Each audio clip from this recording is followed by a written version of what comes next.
Labą dieną. Šiandien pradedame naują rubriką Sėkmės istorijos. Pirmoji mano pašnekovė buvusio mokinio Šarūno Štikono mama Inga Štikonienė. Labą dieną, Inga. Labą dieną. Kai kas matydamas mane žurnalistės vietoje galbūt pagalvos, kad aš esu čia todėl, kad esu mokyklos atstovė spaudai. Kiti galbūt pagalvos, kad lietuvių kalbos mokytojo žurnalisto profesija yra labai artimos. Ir tik tai nedidukas būrys žmonių žinos, kad aš buvau viena iš pirmųjų pasitikusių jūsų berniuką, peržengusi mūsų mokyklos 5 klasės slenkstį. Su kokiomis mintimis atėjote į mokyklą, turinčią tą nelabai malonę specialiosios mokyklos stigmą? Pripažinsiu, mintis buvo įvairios. Ir teigiamas, ir neigiamas, ir tų stigmų buvimas visuomeniai, jis yra labai gajus.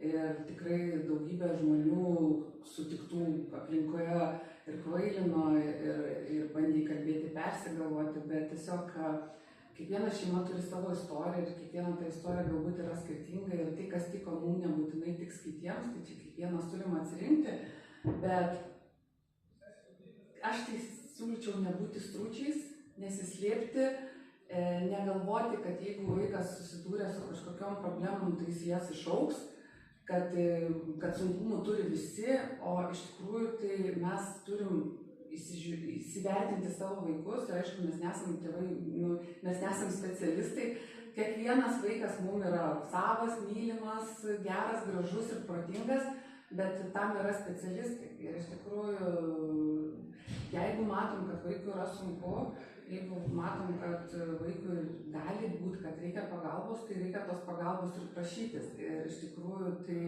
kada Šarūnas mokėsi pradinėje mokykloje, normalioj pradinėje mokykloje ir susidūrėm su labai dideliais sunkumais. Gal palyginsiu kaip pavyzdį su sportu, ne? Pavyzdžiui, mūsų brolis Šarūno yra sportininkas, lengvaatletis, ir jisai sako visą laiką, kad bėgti antram, bėgti iš paskos yra labai gerai, nes tu vėjiesi tą prieš tai bėgantį ir tu turi stimulą, tu turi tą tokį pasivyti, gal čia kažkiek susikaupti, bet visai kitaip, jeigu tie bėgantis priekį nubėga už kampo ir jų net nesimato, tai kas tada tam bėgančiam iš paskos rankos nusvyra, ne? Lygiai taip pat ir komandos krepšinį žaidžia, jeigu taškas į tašką, tai viskas yra gerai. Bet jeigu ten yra Žalgiris ir ten kokia nors, nežinau, pagėgių komanda, kur ne tik autoritetų bijo, bet jau ten visiškai rankos nusvyra, tai su tom nusvirusiom rankom nieko nepadarysi. Tai Šarūnui buvo taip, jisai buvo, negali pasakyti, kad ten labai daug problemų turėjo, bet to stimulo jam nebebuvo stengtis, nes jisai rankas nusvyro ir sako, aš vis tiek nepasivysiu. Ir va tada mes suprasdami, kad tam berniukui reikia pagalbos, PPT tarnyba irgi nustatė, kad tam vaikui reikia pagalbos, ir suvokdama, kad tam tikrose mokyklose pagalba yra sunku, mes atėjom čia.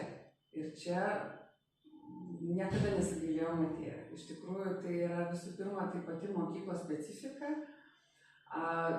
Tas personalas apmokytas dirbti su spec poreikių turinčiais vaikais, tos mažos klasės, tos jaukumas, mokytojo padėjėjai, viskas, ko reikėjo būtent mūsų situacijų.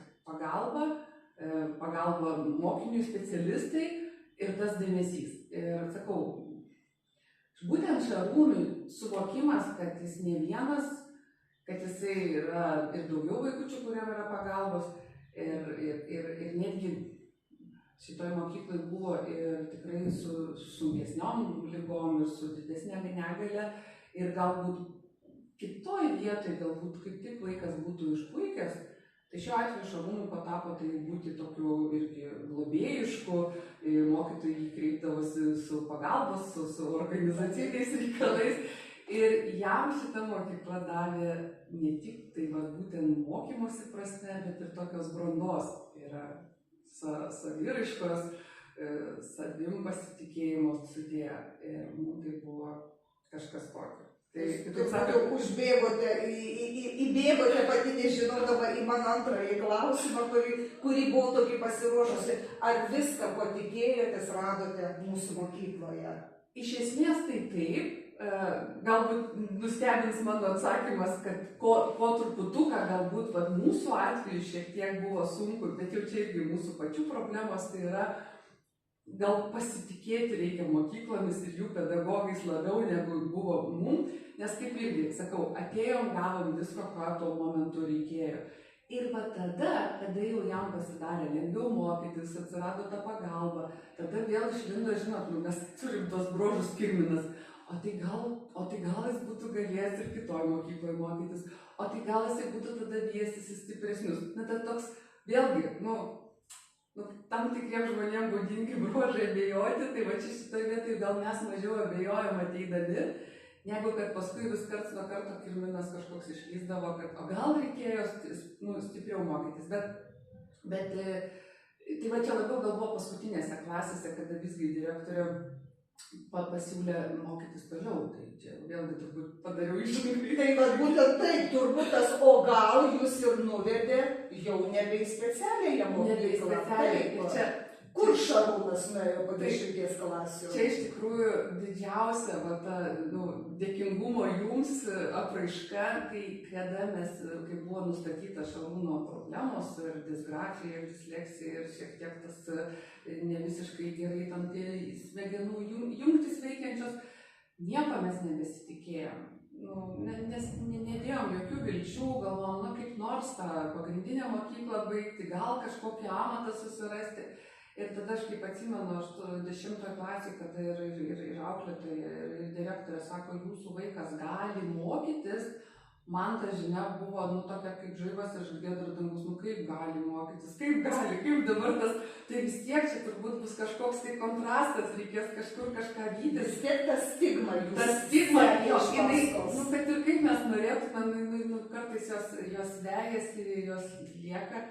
Ir tada mes su labai neramia širdim visgi kreipėmės į rekomenduotą gimnaziją, Baltijos gimnaziją, labai atsargiai pasirinkom kai tam tikros dalykus, aišku, balybių, kaip čia dabar vaikas iš spec mokyklos, pakalbėjom su mokytojais, jau taip irgi sakom, jeigu sunku sakykit, skambinkit, jeigu ką, jau čia daug vilčių labai nededam.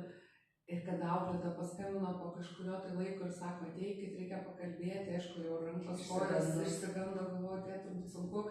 Man jis sako, žinot, jūsų vaikui kai kurie dalykai per lengva, gal jūs norit pasikeisti iš B į A. Tai, kas turi spec poreikius turinčius vaikus, tai supras mane, ką aš noriu pasakyti. Žinokit, vėlgi, tai gal mums sekasi gyvenime, kad čia turėjom labai gerus pedagogus, kurie tiesiog su mano vaiku dirbo ir asmeniškai ir jį mylėjo ir jį labai palaikė. Tai toj mokykloje mes irgi turėjom keletą pedagogų, kurie sakė, istorijos mokytas, jaunas istorijos mokytas, sakė, jūs čia tyčiojatės iš manęs, sako, šitas vaikas už mane kai kurios dalykus daugiau išmano, sako, prašau, tegu eina toliau, jis eina ją lygį ir gilinasi. Ir viena iš svajonių yra galbūt studijuoti istoriją, bet čia sakau vėlgi, kaip susidėlios. Tai kaip susidėlios, nes Šarūnas šiandien jau 12-okas. Taip. Kaip dėliojate? Tai dabar su tuo dėliojimu, tai vėlgi nėra taip viskas optimistiška, kad ir kaip čia gražiai skamba, kas augina spec poreikius turinčius vaikus, suprantat, mes galim dėliotis, jeigu taip yra normaliai vaikas, tai kaip sako, visą laiką svarbiausia turėti tikslą, tada to tikslo siekti, daryti tam tikrus žingsnius. Tai čia šiaip nėra taip visiškai idealu, niekur jo problemos nedingia, tik tiesiog kuo jis yra vyresnis, kuo jis yra labiau jau brandesnis, tuo lengviau galbūt išmokstama apeiti tam tikras problemas, tarkim, kreiptis pagalbos, jeigu ten raštas neįskaitomas, tai galbūt jau kompiuteriu galima kažkiek daryti. Tai taip sakant, nėra taip, kad jau mes arba pats Šarūnas būtų sugalvojęs savo gyvenimo kelią ir tai reikėtų jį gyvendinti. Svajonių yra, svajonės dar kartais truputėlį banguoja tarp istorijos ir matematikos. Bet tai, ką jis dabar jau turi, tai jau yra tam tikras svajonės įgyvendinimas, tai yra baiginėjama gimnazija, pasirinkti 5 valstybiniai, ir tai yra ne mokykliniai, bet valstybiniai brandos egzaminai. Jisai jiems ruošiasi, jis rašo rašinius, papildomai rašo rašinius, kodėl sakau, jūs lietuvių kalbos mokytojai, kada atrodė, kad jisai niekada su ta lietuvių kalba nesusidraugaus, jisai ją nagrinėja per kūrinius, jisai turi tam tikras įžvalgas, jisai ruošiasi laikyti istoriją, matematiką, anglų, IT, kas irgi, tai yra nebuvo linkas. Ir šitoje vietoje visgi dabar jau laikysim ir kumščius ir siūsim jam visas tas teigiamas mintis, kad jiem tie egzaminai pasisektų. Ir va tada galima būtų galvoti, kas toliau, nes svajonė yra įstoti ir tęsti mokymus universitete. Žodžio amatas jūsų kalboje nebeliko. Žodžio amatas nebeliko, kol kas ne, nes tikrai jau čia, sakau, leisim į mokslus kiek galėsim, kad tik tai tas vaikas toliau siektų žinių. Ir pasiseks jums. Mes jūsų sūnų nuolat prisimename, nes iš tiesų jis buvo mokyklos lyderis. Labai tvirtai nešęs mokyklos vėliavą ne tik fizinė prasme, bet ir ta perkeltinė prasme. Jis garsino mūsų mokyklos vardą įvairiuose renginiuose, o Šarūnas ar prisimena mus? Prisimenam, tikrai jisai ir labai yra dėkingas ir jums visiems, ir direktoriai, ir auklėtojai, nes čia šita mokykla tai yra kaip šeima. Iš tikrųjų, tai tos žinių, pedagoginių žinių aš neturiu kompetencijos įvertinti, aš tik tai matau, ką padarė šita mokykla su mano vaiku, tai yra tam visai vaikščiam, ūgis visada buvo didelis ir jis visada galėdavo plačiai, bet jis buvo baikštus, nepasitikintis savim, nežinantis, ką reikės gyvenime veikti, ir dabar jis yra tvirtas, aukštas, savim pasitikintis vyras, išmokęs mokytis, išmokęs apeiti savo problemas, išmokęs rūpintis kitais, silpnesniais už savęs, padėti, pasisiūlyti. Tai davė jūsų mokykla. Ir tikrai jis ją prisimena. Labai gražiai sudėliojate visą čia tokia kaip refleksija mums, ko mūsų mokykla ir siekia ugdydama nuo mažiuko iki 10-oko. Perduokite jam linkėjimus ir kaip paminėjote, kad čia buvo kaip šeima, tai mes visi kaip šeimos nariai laikysime. Jūs sakot kumščius, mes laikysim šitai, kad visi valstybiniai egzaminai būtų išlaikyti sėkmingai ir tikrai lauksim atvažiuojant su studento bilietu. Ačiū būtinai. Ačiū Jums už pokalbį. Ačiū, kad pakvietėte.